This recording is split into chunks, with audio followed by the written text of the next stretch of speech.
മോനുകുട്ടനൊരു ചക്ക എടുത്ത് വീട്ടിൽ കൊണ്ട് വെച്ചിരിക്കുകയായിരുന്നു പഴുപ്പിക്കാൻ. 2-3 ദിവസമായിട്ട് നല്ല മണം വരുന്നുണ്ടായിരുന്നു. അപ്പോൾ രാവിലെ ഞാൻ മുറിച്ചൊക്കെ നോക്കി. പിന്നെ വൈകിട്ട് ജോലിയൊക്കെ കഴിഞ്ഞ് വന്ന് ചക്ക പെറുക്കി വെക്കാമെന്ന് വിചാരിച്ചു. മോനുകുട്ടന് ചക്കപ്പുട്ട് വേണമെന്ന് പറഞ്ഞു. അപ്പോൾ ഞാൻ ചക്കയൊക്കെ വെട്ടിക്കൊണ്ട് വന്നപ്പോഴത്തേക്ക് എന്നെ സഹായിക്കാൻ വന്നു. പിന്നെ അതെല്ലാം പെറുക്കി വെച്ച് ഫ്രിഡ്ജിൽ വെച്ചിട്ടാണ് ഞങ്ങൾ കിടന്നത്. പിന്നെ രാവിലെ എഴുന്നേറ്റ് അത് മിക്സിയുടെ പൊടിക്കുന്ന ജാറിലോട്ടിട്ട് ചുമ്മാ ഒന്ന് ക്രഷ് ചെയ്തെടുക്കും. ഒരുപാട് അരച്ചെടുക്കത്തില്ല, അല്ലാതെ. പിന്നെ അതിനകത്തോട്ട് പുട്ടുപൊടിയും ഒരു 2-3 സ്പൂണ് റവയും കൂടെ ചേർക്കുന്നത്. ഉപ്പും. വെള്ളമൊന്നും ഒഴിക്കത്തില്ല. ആ ഒരു ചക്കയുടെ നനവുണ്ടല്ലോ, അങ്ങനെ തന്നെ നനച്ചങ്ങോട്ടെടുക്കും. എന്നിട്ടൊരു 10-15 മിനിറ്റ് അടച്ച് മാറ്റി വയ്ക്കും.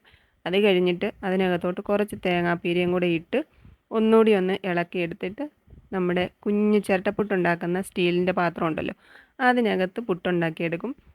ഇങ്ങനെ അല്ലാതെ പുട്ടുപൊടി നനച്ചതും തേങ്ങാപ്പീരയും ചക്ക അരിഞ്ഞതും ലെയറായിട്ട് വെച്ച് പുട്ടുണ്ടാക്കാറുണ്ട് കേട്ടോ.